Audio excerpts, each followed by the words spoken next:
a delight again to be here sa kasama ng mga kapatid sa San Fernando. Greetings from our church in Calibo. At buti ngayon ko pala na-schedule itong pagsasalita ko because if I did this earlier last week, hindi ako makakatin dahil kagagaling ko rin lang sa sakit.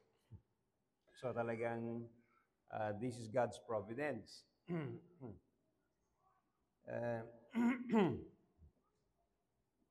Si Perpetua, alam ko hindi ko pa na ituturo ito. Si Perpetua, natutandaan niyo ba? Do you remember any word, pangalan? Okay. Safe ako. Kanina nag-iisip ako, baka inaano ko na ito. Hindi naituro ko na ito. Si Perpetua ay isang noble woman at saka nursing mother. Nabuhay siya noong 3rd century BC. Isa siyang bagong Kristiyano, kasama ang tatlong lalaki, 2 free men at saka isang slave. Sila ay tinorture at kinulong, tinorture at ipinaharap sa mga leon. Kasama ni Perpetua si Felicitas. Si Felicitas ay isang slave niya at saka yun ay buntis siya noon, mga oras na yon.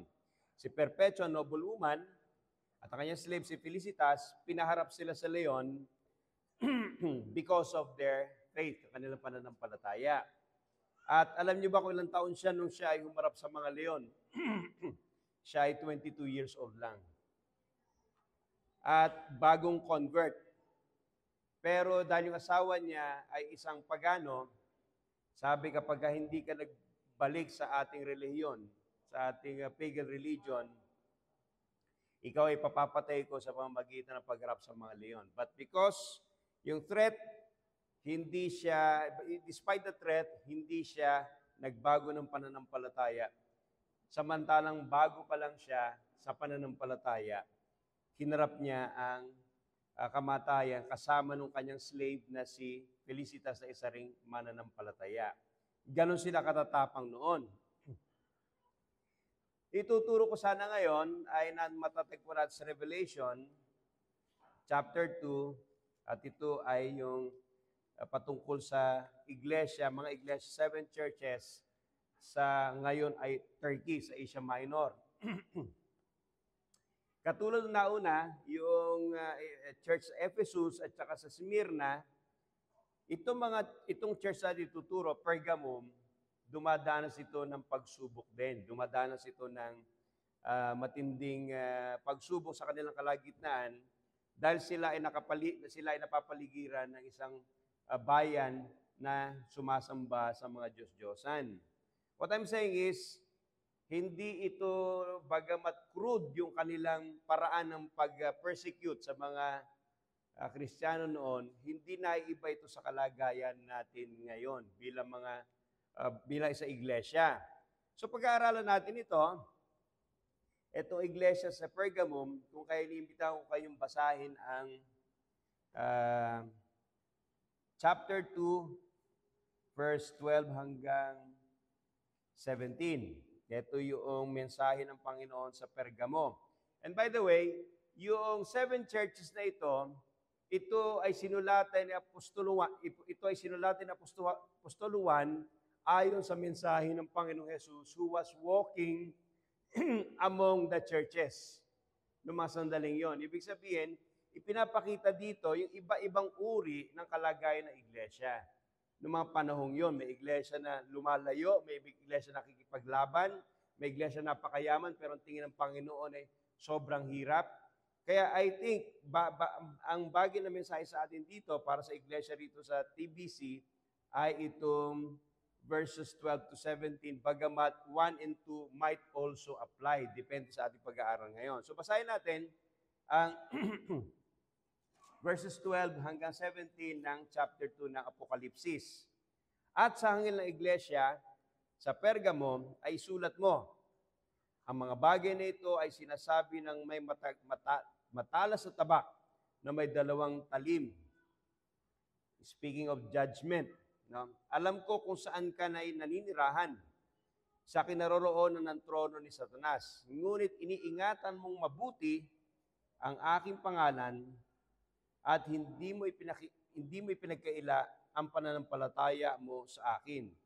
Kahit na mga araw ni Antipas na aking tapat na saksi na pinatay sa gitna ninyo kung saan nakatira si Satanas. Subalit mayroon akong ilang bagay na laban sa iyo, sapagkat mayroon ka diyang ilan na sumusunod sa aral ni Balaam na siya nagturo kay Balak na maglagay ng katitisuran sa harapan ng mga anak ni Israel upang kumain sila ng mga bagay na inihandog sa mga Diyos-Diyosan at upang makiapid. Gayon din naman, mayroon kang ilan na sumusunod sa aral ng mga Nicolaita. Kaya't magsisi ka, kung hindi, madali akong darating sa iyo at didigmain ko sila ng tabak ng aking bibig. Ang mga pandinig ay makinig na sinasabi ng Espiritu sa mga iglesia. Ang magtatagumpay, bibigyan ko ng nakatagong mana, hidden mana, at siya'y bibigyan ko ng isang batong puti, at sa ibabaw ng bato ay may nakasulat na isang bagong pangalan na walang nakakaalam kundi ang tumatanggap. Tingnan natin ito, before we pray, tingnan natin ang introduction nito. Tingnan natin yung commendation doon sa Church of Pergamo, yung rebuke, pangalawa, yung pagsaway ng Panginoong Jesus. Pangatlo, tingnan natin yung tawag para siya magsisi mula sa kanyang mga pagiging bahagi ng Balaam at saka isang Nicolaita, no? And then, tingnan natin yung pangako ng Diyos sa mga matatapat. Saka natin tingnan ang application. So, manalangin muna tayo. Salamat, Panginoon, muli sa opportunity na meron kami ngayon upang pag-aralan ng iyong salita. Salamat sa privilege na binigay mo sa akin. Salamat sa invitation upang ako ay magsalita muli sa iglesia rito sa San Fernando. At salamat sila ay bahagi ng aming pananalangin at nakikita namin ang bunga ng kanilang pagtsatsaga, pagtitiis. Pero this is a church still on earth. Maraming flaws, maraming imperfections, at patuloy na kailangan ang iyong mga salita upang linisin, patuloy na linisin, lumalim, at tumaas ang kanilang kamalayan pagdating sa iyong mga salita. Panalangin namin hindi mabigo sila sa kanilang aasahan ngayon mula sa iyong salita sa pamamagitan ng iyong lingkod na ito. Kung kaya, Panginoon, sana ay samahan niyo po ako makapagturo ng maayos at hindi maging hadlang anumang pinagdaanan ng karamdaman o anumang mga iniisip o anumang mga alalahanin. Nawa itanggapin mo ang luwalhati sa mga sandaling ito. Ito ang aming mga panalangin sa ngalan ni Jesus. Amen. Tingnan natin muna yung background para maintindihan natin. Ang Pergamum ay isang kilalang syudad sa Asia Minor, which is now Turkey. Kilala ito sa mga templo na dedicated sa emperor worship. Kasi nung panahon noon, ang emperor ay tinuturing na Diyos. Tinuturing na Diyos ang emperor noon. Kung kaya itong Pergamum ay kilala sa emperor worship, pero ang Greek influenced cities ng panahong yon, hindi lang isang kanilang Diyos, marami sila mga Diyos. Ang ilan dito, kilala rito sa Pergamum ay dalawang Diyos-Diyosan. Si Asclepius, which is the doctor of medicine, health, at ang kanyang symbol, yung serpent. Alam niyo, di ba sa mga doktor, pagka yung may serpent dito, no? At saka si Zeus, the chief god. At sinabi dito ng Panginoong Jesus through John, ito yung syudad na nasa gitna siya ng trono, ni Satanas. Probably, ang ibig sabihin dito, he was referring to the temple of Zeus. Ibig sabihin, itong bayan na ito ng Pergamum talagang lulong sa pagsamba sa mga Diyos-Diyosan. At isa na doon si Zeus. And by the way, si Zeus, yung temple ni Zeus, which is in Olympia, kasama yan sa 7 wonders of the world. No? Bagamat ito sa Pergamum ito. Bakit kung natin pinag-aaral ito, mga kapatid? Well, we are not yet in heaven. Maaaring wala tayong Zeus, maaaring wala tayong Asclepius, pero may iba tayong mga Diyos na alam dito sa mundong ito. Mga bagay na, mga Diyos-Diyosan na maaaring nakakapit pa rin sa ating mga puso at hindi natin alam, tayo ay lumuluhod pa rin sa Diyos na yon o Diyos-Diyosan ng mga yon. We live in a spiritually hostile environment kasi tayo nasa mundo pa rin. Maaaring kayo ngayon ay nasa aircon, maaaring wala sa inyong humarang sa daan para kayo ay pumunta rito, maaaring walang humarang sa inyo kanina para para kayo magbasa ng Biblia, wala kayong fear, na katulad ng panahon nila, katulad ni Felicitas at saka ni Perpetua na pinapatay because of their faith. Pero alam niyo minsan, alam niyo kung anong Diyos-Diyosan ngayon? Convenience and comfort. Yan ang Diyos-Diyosan ngayon. Mas mahirap kalaban kasi kakampi mo. Kakampi ng iyong laman. Pero pag-aaralan natin iba pa. So tingnan natin yung commendation. Ano ba yung commendation? Basahin natin ang verse 13. Etong commendation, ito yung pinagmamapuri ng Diyos sa Kanya. Alam ko kung saan ka naninirahan sa kinaroroonan ng trono ni Satanas. Ngunit, nasa kalagitnaan siya na isang bayan na kung saan yung trono mismo, the very throne room of Satan, ay located. Pero sabi ng Panginoon, this is the word na sana narinig natin sa iglesia rito. Alam ko ang TBC ay nasa isang lugar na punong-puno ng mga Diyos-Diyosan, pero yung word ng ngunit, in other words, merong contrast, may kabaliktaran. At ito yung sinabi ng Panginoon kay yung unang ngunit, the first but.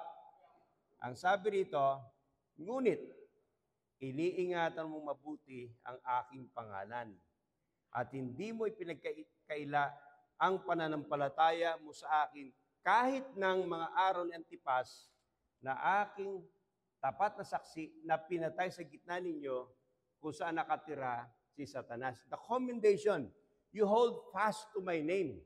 Kumakapit kayo sa aking pangalan.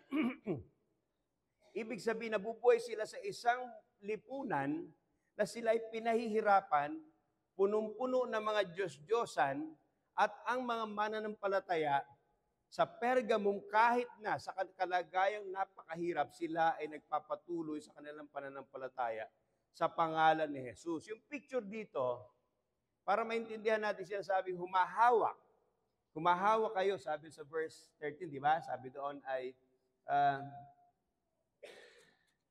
ngunit iniingatan mo mabuti ang aking pangalan.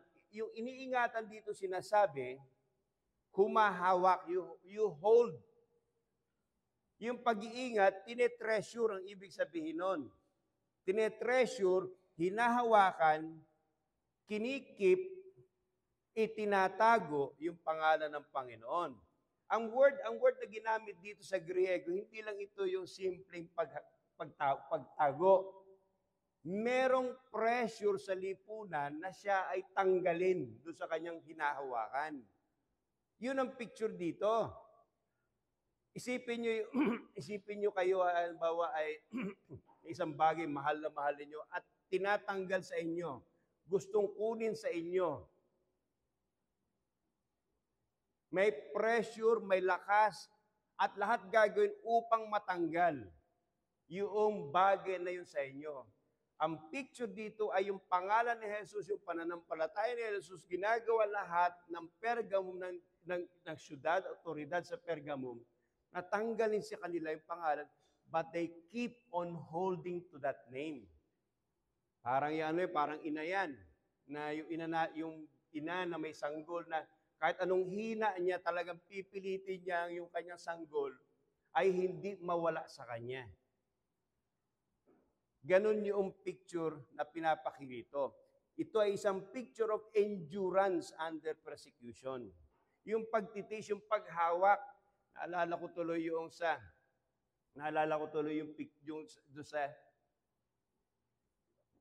yung papaakyat ng Ano pinakamataas, ano? Everest, ano? Pinakamataas sa bundok.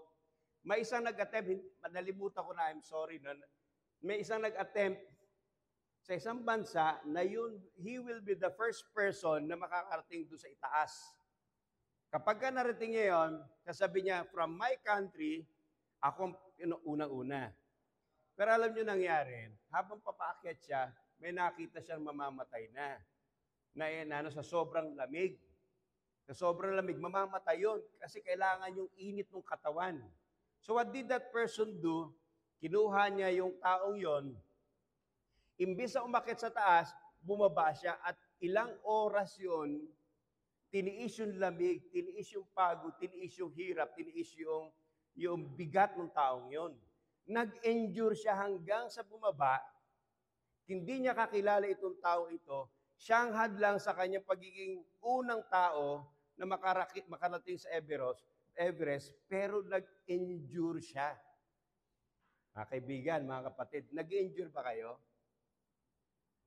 Nag-endure ba kayo sa paghawak sa Panginoon? Yun ang tanong. O konting lagnat. Diba? Konting sipon. Naintindihan ko kung ikaw ay may COVID at hindi ka attend ng church. Nag-i-endure ba tayo? That's the first question. Nagtitiis ba tayo? Humahawak ba tayo sa ating Panginoon? Sa katunayan, ang sabi dito, may isa silang tagasunod, si Antipas, yung kanyang tapat na lingkod, na dahil pinipilit na tanggalin ang Panginoon sa kanyang buhay, yung buhay niya ang tinanggal sa kanya. Pinersecute siya. In other words, mga kapatid, maaaring walang emperor worship sa ating panahon ngayon. Maaaring walang pulis na kakatok sa'yo, katulad ngayon sa mga bansa katulad ng China, ng Afghanistan, ng Iran, ng Sudan, ng Nigeria, na maraming ang pinapatay at kakatok ay susunugin ang iyong bahay at iyong ari-arian o kayang iyong iglesia. Wala ngayong ganoon. Pero ang tanong sa atin, masasabi ba natin na tayo ay nag-endure? Tayo ay nagpapatuloy sa ating pananampalataya? O may peer pressure? Sa mga estudyante rito, may peer pressure sa inyo na dapat yung pagka ikaw ay nagpunta sa school, ang tawag sa'yo manang. Kasi ang uso ngayon, kita na yung ano yan, pusod. Kahit anong taba ng bewang, basta makita yung pusod. May peer pressure bang ganon sa atin? O kaya ay pagdating sa ikaw mananampalataya, pagdating sa school, hindi mailabas yung cellphone mo kasi luma. May peer pressure bang ganon? Sa workplace ethics, kailangan makisama sa boss kahit medyo may question yung kanyang ginagawa. Or cultural trends. Yung mga nangyayari ngayon sa ating bansa na alam natin, o kaya hindi natin namamalayan, are anti-Bible. Yun ang commendation ng Panginoon sa church na ito. Pero alam niyo, Panginoon at ang Biblia, the Bible, unlike stories na ating binabasa, yung mga istorya ng mga Romeo and Juliet, yung mga likha ng tao, yung mga kwento ng tao, the Bible is the absolutely honest book. Bakit? Kasi kinomend niya yung church, pero at the same time, nirebuke niya. Sa verse, basahin natin sa 14. Eto, verse 14. Subalit, yung una may ngunit, nasa gitna kayo ng trono ni Satanas. Nasa kalagitnaan kayo, nandun yung presyo para kay Oben. And yet kayo'y totoo. Ngunit, you kept my word, you endured, even if Antipas was killed because of persecution. But But, sabi sa verse 14, subalit, mayroon ako ilang bagay na laban sa iyo. Para nagpipingpong yung Panginoon, commendation and then rebuke. Parang gano'n nangyari, ano?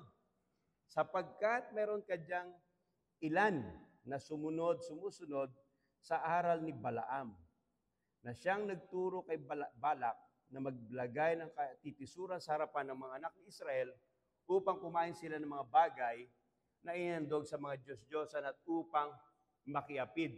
Yung history nito sa Old Testament, kung babasahin nyo ang Deuteronomy, no? Hindi ko maalala kung Deuteronomy. Hindi, kaya panahon na niya to eh. Ni Joshua. Ni Moses. Hindi ko maalala. Pero ang kwento ganito yan.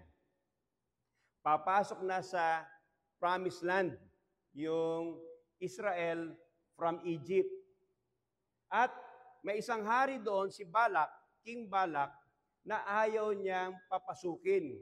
Gusto niyang sumpain yung Israel, pero kaya kinuha nila si Prophet Balaam para magsumpa siya doon sa Israel. Isumpa niyang Israel. Pero ang problema, sabi ni Balaam, no, sasabihin ko lang kung anong sasabihin sa akin ng Panginoon.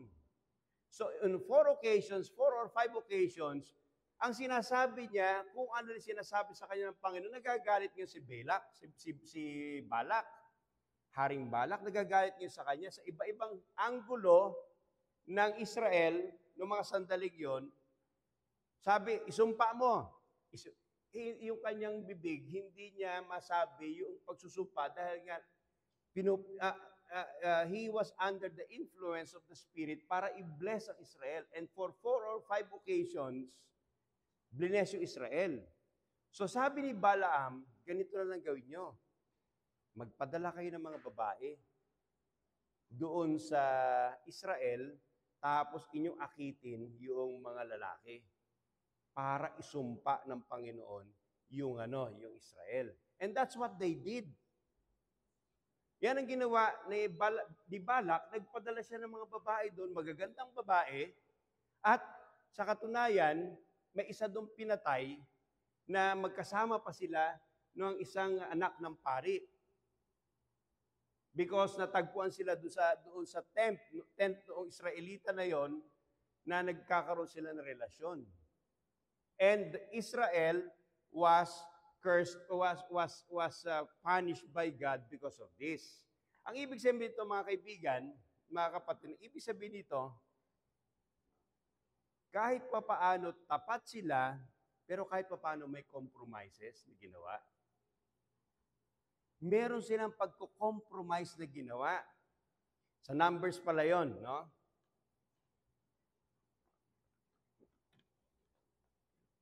In other words, itong Pergamum, dahil sa pressure sa kanilang lugar, nasa gitna sila ng trono ni Satanas, merong iilang mga mananampalataya na hinahayaang pumasok ang compromise sa loob ng iglesia. Yung iba rito, ina-adapt yung ibang cultural and religious practices sa kanilang panahon. Yun ang nangyayari dito. Kasi sa Pergamum, merong mga festival and religious practices na connected with immorality at sa idol. Sa panahon nila noon, hindi na sa ating panahon ngayon, may mga cult prostitutes. Ibig sabihin, kapag ikaw nag-offer ng iyong pag-worship sa isang God, minsan may kasama, kung di man madalas, may kasamang immorality doon. You will have a sexual relationship with a cult prostitute. At nangyari yan sa Corinthians. Yung bagay na yan. Ganon katindi nung panahong yon. May mga mananampalataya doon sa kanilang kalagitnaan na hinahayaan yung mga cultural at saka mga religious practices sa kanilang kalagitnaan. So I'm talking in broad stroke. Hindi ko alam kung paano ito nangyayari dito sa Pampanga. But in our case, halimbawa sa Kalibo, Mapapansin nyo, kapag lalo na ngayong January, may mga bisita kami doon, hindi mga member namin, may mga bisita kami na bumibisita sa amin, minsan may mga regular attenders kami, pero pagdating ati-atihan, hindi mo na makita. Nandun sila sa ati-atihan. Nagpa-participate doon sa pag-worship doon sa Santo Niño. Hindi ko alam kung ano, dito siguro yung sa kutod yan, no? Yung pinapako. Hindi ko alam. I don't know. So I'm just telling you na posible that there are some, lalo na kapag lumalalim ng ating kaalaman sa salita ng Diyos, ay, inaalaw ko pala ito sa buhay ko. Meron pala akong mga practices dito na hindi ko alam. Yung mga tinatawag na malas at swerte. Alam niyo, di ba? Malas at swerte. May narinig pa rin ako mga Kristiyano na minalas ako. Ay, swerte! Na para bang yung mga bagay na hiwalay sa kilos ng Panginoon, hiwalay sa probidensya ng Diyos, hiwalay sa gawa ng Diyos. Sinuwerte lang, by chance. Minalas lang, hindi natin alam. That's why there is a need for the church na lumalim pa sa pag-alam at pag-aaral ng salita ng Diyos. Later on, makikita natin, marami pala kaming ginagawang hindi tama. And that's what happened to me nung ako'y manggaling sa Maynila, sa isang established na Reformed Baptist Church. Maliwanag sa akin maraming bagay doon. Nung lumipat ako sa Kalibo, may isang Reformed Baptist Church doon, na bago lang, ang dami nila mga practices na hindi dapat nandoon. Lalo na yung mga matatanda, marami sila mga paniniwala na hindi pala dapat nandoon. And that's why there is a need for the church na laliman, na tiyagain, na pag-aralan yung salita ng Diyos. At later, makikita natin, mali pala yung ginagawa natin. It's either na tanggalin natin yun or hindi natin tanggalin, depende kung ito nakikinabang tayo o hindi. Okay. Ano naman yung pangalawa? At ito yung common sa maraming Kristiyano sa ating panahon, yung the doctrine of the Nicolaitans. Ano ba yon? Sabi rito sa verse 15, gayon din naman, dalawa ang kanilang problema. No? Pumapasok yung mga cultural, pumapasok yung mga immoral practices sa church, may ilang mga miyembro ginagawa. Yung pangalawa, at ito ang common sa maraming Kristiyano sa ating panahon ngayon.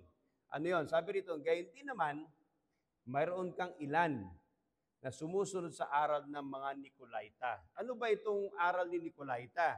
No, mga Nicolaitan, the doctrines of Nicolaitan. Ang mga Nicolaitans, ito ay grupo ng mga tao sa panahon nila noon, nagpo-promote ng antinomianism. Alam niyo ba yung antinomianism? If you're a Bible Baptist, yung talagang Bible Baptist sa pinanggalingan ko, eto pinapractice nila to. At palagay ko, hindi ko alam kung kasama kayo rito or kayo naniniwala dito, pwede ka maging Kristiyano and yet live like a devil. Bakit? Tinanggap ko na si Jesus eh. Nag-sinner's prayer na ako eh. Ginawa ko na, ako'y nanampalataya na kay Jesus. So no matter what I do, safe pa rin ako. Yun ang doctrine ni Nicolaitan. Pwede ako manampalataya sa Panginoon, and yet ang buhay ko hindi sumasang-ayon sa salita ng Diyos. Kasi meron na ako tinatawag na pananampalataya. Kaya nga tinawag na antinomian. Yung anti, ibig sabihin against, nomian, law. Anti-law. Hindi na ako covered, ang sinasabi ng mga antinomians, hindi na ako nasasakop ng batas ng Diyos, kung ano yung mga batas na yan, kasi ako'y under grace. Yun ang doctrine of the Nicolaitans. At may nagsasabi na ito ay galing sa, kung naalala nyo, isa sa mga deacon sa chapter 6 ng Acts, si Nicolas, parang yan, chapter 6, basta sa chapter 6 ng nung piliin yung 7 na deacon sa church.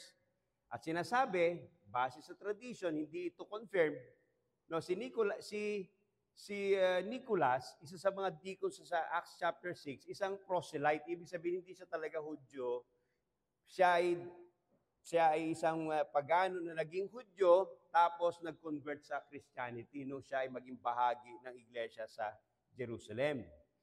Apparently, sabi sa mga nagsasabi na mga legend ito, siya raw ay nag-backslide at bumalik sa paganism, pagiging pagano, at pinagsama niya yung pagtuturo ng Christianity with pagan worship na kanyang pinanggalingan.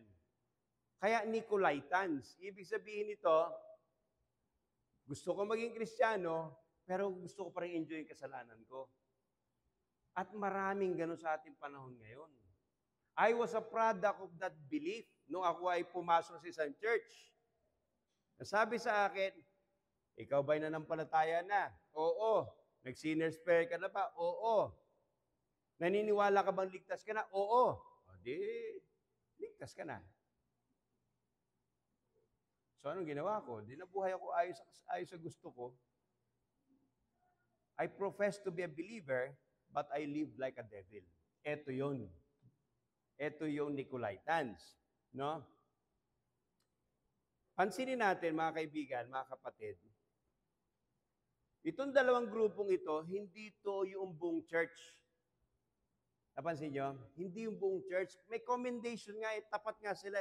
In other words, majority nung mga karamihan sa loob ng iglesia matapat. May iilan na nabubuhay na parang si Balaam, may iilan na nabubuhay na parang si Nicolas. And yet, dahil bahagi sila ng church, ang pinagalitan yung buong church. Napansin niyo yun? Bakit ako pagagalitan? Bakit pagagalitan yung buong church? Samantalang iilan lang naman. Hindi natin alam kung one or two of these members ay ganon.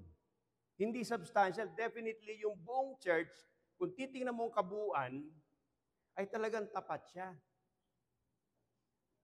Willing pa nga mamatay yung iba, katulad ni Antipas. Pero may ilang bahagi doon, nabubuhay na parang walang Diyos, nabubuhay na gusto nila yung kanilang sarili ang nasusunod. And yet, pinagalitan ng Panginoong Jesus ang buong iglesia. In other words, mga kaibigan, mga kapatid, kung ikaw bahagi ng TBC, naniniwala kang Kristiyano ka, and yet you have this heart. Tandaan natin, mga kapatid, ang iglesia ay hindi club. Hindi ito club, hindi ito Lions Club. Hindi ito Eagles. Na ibig sabihin, basta may common interest kayo, okay na may common interest kayo sa isang bagay, kung motorsiklo, kung Volkswagen, may common interest. At iniisip natin, we are free to do what we want to do for as long as no one is harmed. Maraming ganun sa ating panahon ngayon. At yan ang problema sa malalaking churches. Hanggat hindi ako nakakasakit, I am free to do kung anong gusto kong gawin. And anyway, baka isa lang ako, dalawa lang ako sa buong iglesia. Naalala niyo ba si Achan? Si Achan, naalala niyo si Achan? Yung lusubin nila yung AI, pagkatapos sila matalo ang Jericho, mapabagsak ang Jericho, susunod nila lusubin yung AI. Sabi nila I, pero ang pronunciation AI. A at saka I. Sabi nung mga general ni Joshua, okay, 3,000 lang kailangan natin kasi mukhang kaunti. Ano nangyari? Nilusob nila, nagtiwala sila sa sarili nila dahil natalo nila yung yung Jericho Ano nangyari? 36 ang namatay. 36 ang namatay. Anong sabi ng Panginoon? Nung matalo sila at umiiyak sila sa Panginoon, natalo kami, marinig ito ng mga dito sa Kanaan, lulusubin nila kami at papatayin nila kami. Sinabi ng Panginoon sa kanila, nagkasala ang Israel. Sino nagkasala doon? Hindi yung buong Israel, si Achan lang. Ang ginawa niya sa Jericho, may mga kinuha siya na pinagbawal ng Panginoon. At tinago niya sa ilalim ng kanyang tent. Ang sabi ng Panginoon, may kasalanan ng Israel. At isa sa mga namatay, mga kaibigan, mga kapatid, hindi si Achan ang namatay. Ibang tao, walang kasalanan. 36 na mga lalaki na walang kasalanan. In other words, mag-isip tayo, kapatid. Nagsasabi kang Kristiyano ka, ingat yung buhay mo, labag sa Panginoon, hindi mo alam, nakaka-apekto ka ng iba. Kasi ang tinubos ng Panginoon, buong iglesia. He died for the church.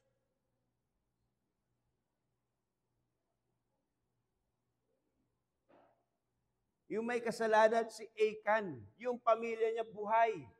Nung lumusob sila sa Ai, 36 na walang kinalaman sa kasalanan ni Achan ang namatay. God judged Israel for the sin of one person.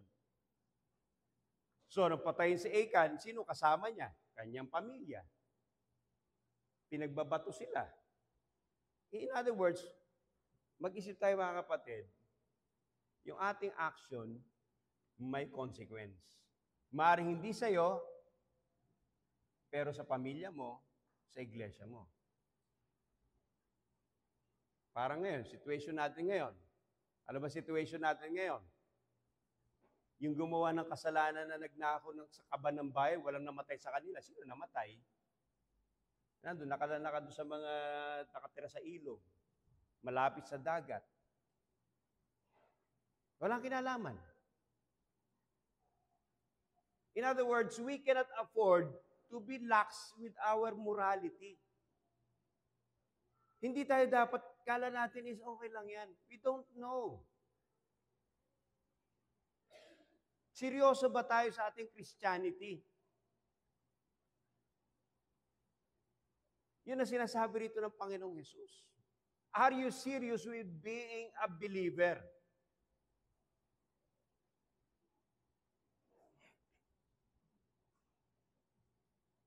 Sa ating panahon ngayon, napakarami mga Kristiyano nagko-compromise sa kanilang moral standards. Bakit? Influence ng media, yung kultura, yung popular culture, political correctness. Kaya nga marami na ngayong LGBT na mga pastor, pastora. Kasi yun ang politically correct eh. Sa ating panahon ngayon. Nira-rationalize sila at kanilang gina-justify na yung kanilang ginagawa, nagsasama na hindi mag-asawa, panunood ng pornography, ginagawa naman ng marami yan eh. Yung paunti-unting kupit, ginagawa naman ng marami yan. So, ano sinabi ng Panginoon sa kanila? Sinabi ba ng Panginoon sa kanila? Total, kakaunti lang naman yan. Bakit ko idadamay yung iba? Hindi. Ang sabi ng Panginoon sa verse 16, sabi ng Panginoon doon sa iglesia sa Pergamum, magsisi ka. What's the point here? Bakit yung mga kasama, yung mga walang kasalanan, na pinagsisisi ng Panginoon kasama ng may sala? You know why? Alam niyo kung bakit? Kasi hinahayaan nila na gawin ng mga may kasalanan, yung kanilang kasalanan. And they are part of that sin. Hindi ka po pwede maging bahagi ng church at sasabihin mo, wala akong pakialam sa'yo. Hindi mo pwede sabihin yun. Takot tayo mang-rebuke. Di ba? Takot tayo mang-rebuke sa ating kapatid. Natatakot tayo. Gusto natin magandang ating relasyon. That has no place in a church na tinubos ng Panginoon. Kaya kung ikaw may nakikita kapatid, sa iyong kapatid na mali ang ginagawa at wala kang ginagawa, kabahagi ka ng kasalanan na yun.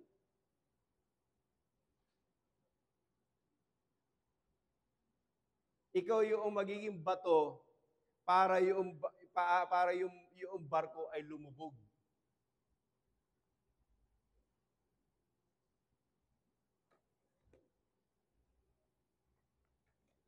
Ito na yung nawawala ngayong culture sa church. Yung church nung una. Kaya nga ngayon sa mga churches ngayon, marami naghaharap ng mga Kristiyano ngayon, yung church na maluwag. Yung church na hindi papansinin ka. Yung church na pagkatapos umatid, hindi nila alam kung nasaan ka. Dahil hindi ka pinakialman in the first place. Papasok ka sa church, madami to. Makakatago ako rito, makakapakinig ako. And then aalis ka, as if dumaan ka lang, wala nakikialam. Hindi yun ang church. Ang church, may pakialam ako sa iyo at may pakialam ka sa akin. Pag may nakita kong mali, maalala ko yung Pergamum, nalulubog ang Pergamum because of one or two members na ayaw sumunod sa salita ng Diyos.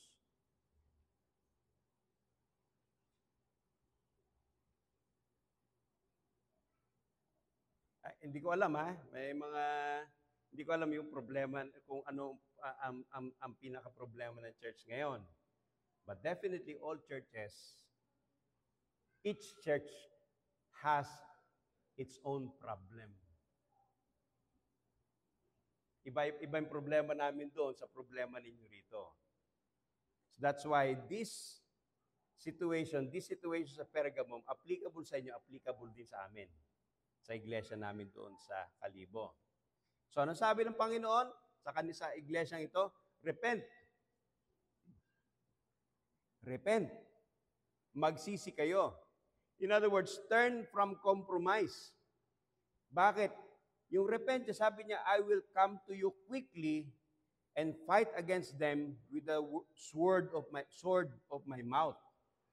Yung salita, yung tabak ng aking bibig.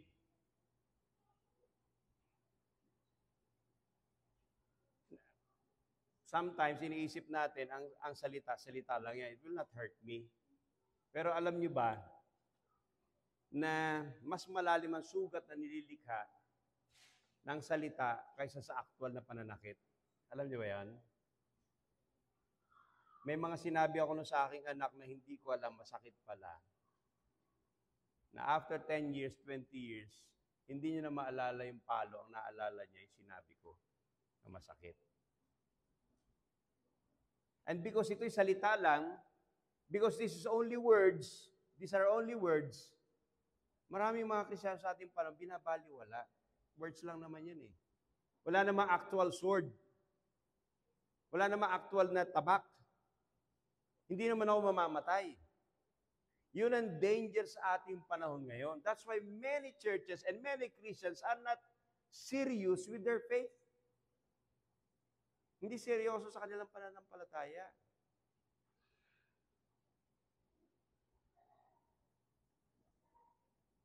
Tinatawagan ng Panginoon ang iglesia na magsisi sa kanilang mga compromises, sa kanilang mga kabiguan, nang sa ganon, hindi niya sila husgan sa pamamagitan ng tabak ng kanyang bibig. It might only be word, but tandaan natin, the word of God is eternal. Ang wound na makikreate ng physical wound, temporary lang yan. Ang sabi nga ng Panginoon, di ba? Don't be afraid of him who can kill your body, but be afraid of him who can bring your body and soul in hell. At hindi natin napapansin yon dahil, kasi nga word lang eh.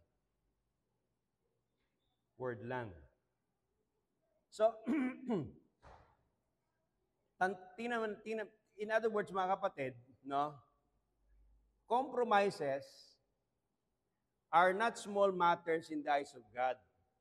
Ang encouragement ko sa inyo, mga kapatid, is yung pagko-compromise, parang harmless, di ba? Parang harmless yan.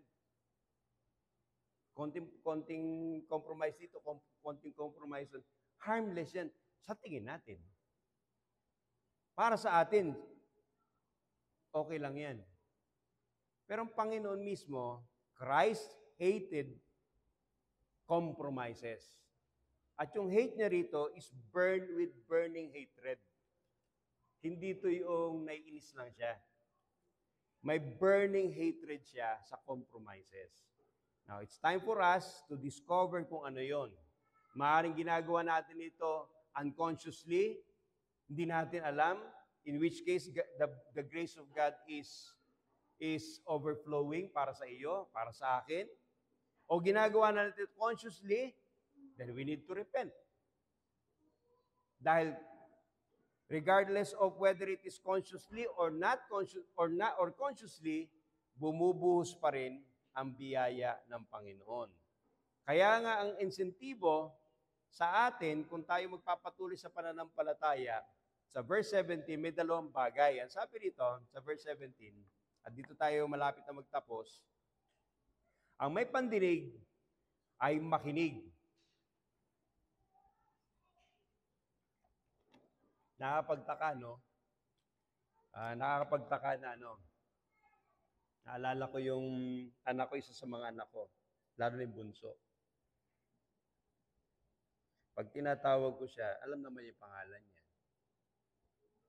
Alam naman niya yung pangalan niya. Tatawagin ko siyang isa. Ano na siya? Pangalawang tawag. Ganun lang siya. Narinig naman niya. Kailangan itaas ko na yung boses ko. At kailangan may pamalo na ako. Sa kanya maririnig.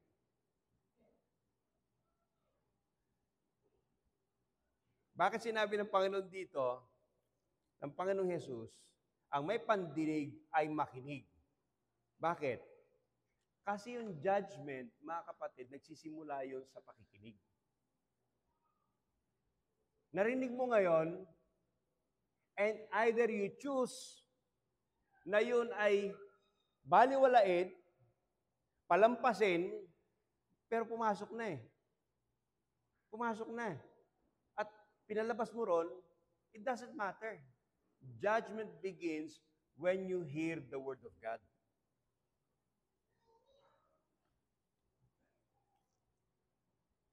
Ang may pandinig, makinig, sabi sa verse 17. Sa sinasabi ng Espiritu sa mga iglesia. Anong susunod na mangyari? Nakinig siya. Ang kaibahan ng listening and hearing, yung listening, nakinig. Nakinig, yung heard, narinig lang. Pero para sa Panginoon, dumaan sa isipan mo yung katotohanan yon. The question is, anong ginawa mo sa katotohanan yon? So that's a question. Kaya nga, doon sa pangalawang sentence, sabi ng Panginoong Jesus, ang magtagumpay ay bibigyan ko. In other words, it is not enough na dumaan lang. Kailangan magtagumpay. Kailangan bumaliktad. Kailangan mag-U-turn doon sa mga compromises o kaya sa buhay na alam mong labag sa salita ng Panginoon. Dapat magkaroon ng U-turn. Ano sabi niya rito? Ito yung Panginoon natin. Hindi siya nagtatapos sa judgment, kundi motivation. Sa isang positibong note. No? Ang sabi rito, ang magtagumpay ay bibigyan ko ng nakatagong mana, hidden mana. Ano ba yung hidden mana na yon? Ano ba yung hidden mana? Naalala niyo ba sa Old Testament o sa Exodus, 40 years sila kumain ng mana. Doon sa wilderness. May mga tumutubong halaman pero hindi makain. May mana. Pero ibibigyan ng Panginoon ay hidden mana, tagong mana. Bakit tagong mana?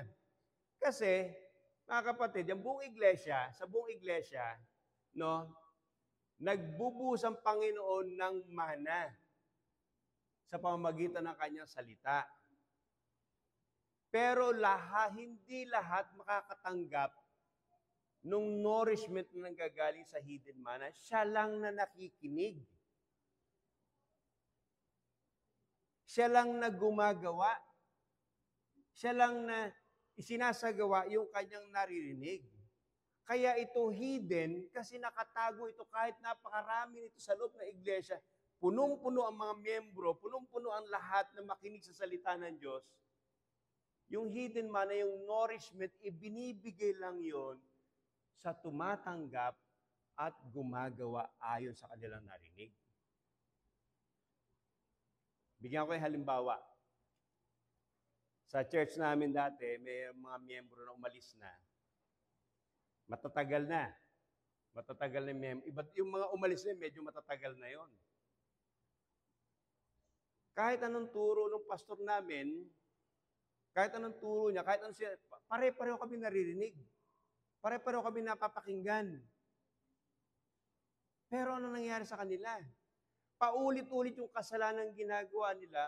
Why? Kasi nakatago sa kanila yung mana na binibigyan ng Panginoon kasi ayaw nilang gawin. Wala silang nourishment sa kanilang kaluluwa. Palagi ko naranasan nyo na yun, ano? May member dito na kahit anong pakikinig, bakit ganun pa rin siya? Bakit resistant pa rin siya? Precisely because resistant siya, hindi siya nanonourish yung kanyang kaluluwa. Dahil ibibigay lang ng Diyos yung nourishment, yung protina, yung mga benefit ng pagkain spiritual doon sa nakikinig, tinatanggap yung pinapakinggan, ginagawa. Kaya po posible na ikaw yung patagal na sa pananampalataya, and yet ang ugali pa rin natin ay parang 5 taon pa lang sa pananampalataya. Pero ikaw na may 5 years old pa lang, 10 years old pa lang sa pananampalataya, and yet kinakain mo talaga yung nourishment. Lalakas ka. Pag-aaral natin mamaya sa ating Sunday school. Makikita yung kaibahan mo. Yung mga tinatawag na ayaw lumaki sa pananampalataya, matagal na sila sa pananampalataya, and yet ayaw nilang tanggapin yung mga sinasabi ng Panginoon. Tawag ko doon, alam nyo kung ano? Mga bonsai. Alam niyo yung bonsai, no? Napakagandang tingnan. In fact, may art nun sa Japan. Pwede kang mabili kung ikaw bonsai. Pwede kang bili ng milyon. Dahil napakaganda mo. Talagang kinat. Pero bonsai. Ang dami mga Kristiyanong bonsai. Kasi nire-resist ang salita ng Diyos.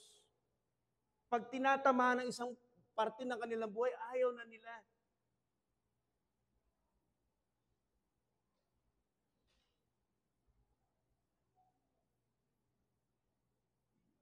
But for those na makikinig at gagawin yung kalooban ng Panginoon, yung hidden manna na magpapatuloy ang kanilang kaluluwa sa pananampalataya at makakarating doon sa beyond the Jordan, ay bibigyan ng Panginoon. Eventually, kung ang iglesia ito yung magpapatuloy sa kanyang pagiging tapat sa Word of God, sa salita ng Diyos, no? And I hope si Pastor JP will continue, and I pray, magpapatuloy siya without fear or favor. Yung mga ayaw makinig, he will eventually leave the church. Alis yun. Kasi ang paraan ng Panginoon para ma-purify yung church is His Word. The faithful preaching of His Word. Yung hindi nag-accommodate sa mga Nicolaitans tsaka sa mga taong katulad ni Balaam. So yun ang una, the hidden manna. Ano ngayon ang mangyayari dito? Dahil may hidden manna siya. Sabi sa verse 17, no, sa 17 ito, at siya'y bibigyan ko ng isang batong puti. At sa ibabaw ng bato ay nakasulat na isang bagong pangalan, new name. Dalawa raw ibibigay sa kanya hidden manna. Una, hidden manna. Bakit kailangan yung hidden manna? For strength. Para siya ay magpatuloy sa pananampalataya. As you go through the Word of God, sinusunod mo salita ng Diyos, bibigyan ka ng strength. Bibigyan ka ng lakas spiritually. Bibigyan ka ng tibay, hindi lang ng lakas, tibay ng pag-iisip, kundi lakas ng kalooban, na kung ano pa mga sasabihin sa harapan ng masakit, matatanggap mo. At tatanggapin mo. At lalakas ka.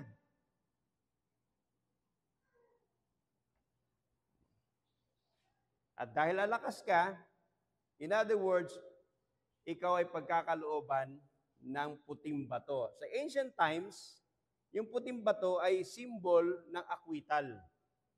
Simbolo raw yun ng kawalang pagkakasala sa korte. O kaya ito ay token of victory. Ibig sabihin, itong taong ito ay binigyan ng puting bato, siya ay matagumpay. Siya ay matagumpay. At sa matagumpay, bibigyan siya ng panibagong pangalan. Yung batong yon ay magsasalamin ng isang relasyon na personal na relasyon kay Kristo Jesus. Ibig sabihin, nasa kanyang eternal kingdom. Nasa taong ito, yung eternal na kaharian ng Diyos. In other words, etong warning ko mga kaibigan, mga kapatid, compromisers will eventually apostatize. Hindi tatagal yun. Maliban lang kung magiging magaan ang pagtuturo ng salita ng Diyos. Para hindi mabawasan ng miyembro, para ma-accommodate ang mas marami. Eventually, ang mga compromiser ay mag-a-apostatize, aalis sila dahil hindi nila ma-experience ang spiritual manna. Para sa kanila sila lagi nire-rebuke. Para sa kanila lagi sila sinasaktan spiritually. Ano bang klaseng church ito? Pinag-uusapan kasalanan, pinag-uusapan mga bagay na ito. Not knowing na nandoon yung hidden manna.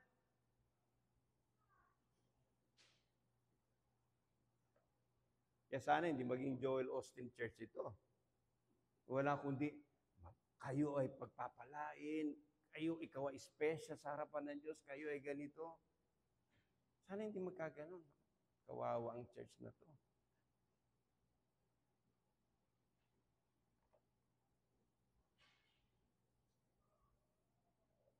Dahil ang mga compromisers, nakikita lang nila yung benepisyo ng kanilang compromise. Kaya pag pinabayaan ng church yon, hindi sinasaway, hindi nire-review, hindi pinalalahanan, hindi makikita ng tao nagko-compromise yung kanyang ginagawang damage sa kanyang sarili at sa iglesia. Katulad ni Perpetua at saka ni Felicitas, bakit sila nag-endure? Si Perpetua, 22 years old lang siya. Because naranasan niya yung hidden manna. At tiniis niya yung kamatayan kay Jesus. So, application sa ating pagtatapos. Ano ba yung essence ng spiritual compromise? Ito ngayon ang titingnan natin kasi tayo nabubuhay sa isang panahon na punong-puno nakalubog ang mga tao, nakababad ang mga tao sa comfort and convenience. No? Ito yung ilang summary key points. Ano bang essence ng compromise? Ang compromise is exchanging future glory for present comfort and convenience. Yun. Yun ang simpleng nun. Pagka ako'y kumbinyente at susundan ko si Jesus at mawawalan ako ng convenience and comfort, ay hindi ko susundin. Kasi inconvenient uncomfortable At ang pangalawa, spiritual illness, ang compromise is spiritual illness common among people who are not serious about their religion or relationship with Jesus Christ. Huwag tayo magtaka. Bakit di tayo seryoso? Kung hindi tayo nagbabasa na salita ng Diyos sa umaga, kung hindi tayo nananalangin, kung hindi tayo nagbibigay ng panahon natin sa mga spiritual things, huwag tayo magtaka. At tanda natin, pangatlo, yung reward na i-resist ang compromise ay mas higit pa kaysa sa temporary pleasure ng mundong ito. Nagbibigay ang Panginoon ng spiritual satisfaction, isang kakaibang satisfaction at buhay na pangwalang hanggan doon sa mananatiling tapat. So sana matuto tayo mga kapatid, sa Smyrna ay yung kanilang faithfulness, yung una-unang church, no? Kasi yung Smyrna, kung bababasa nyo, hindi sila pinagalitan. Smyrna. Pero hirap ang Smyrna.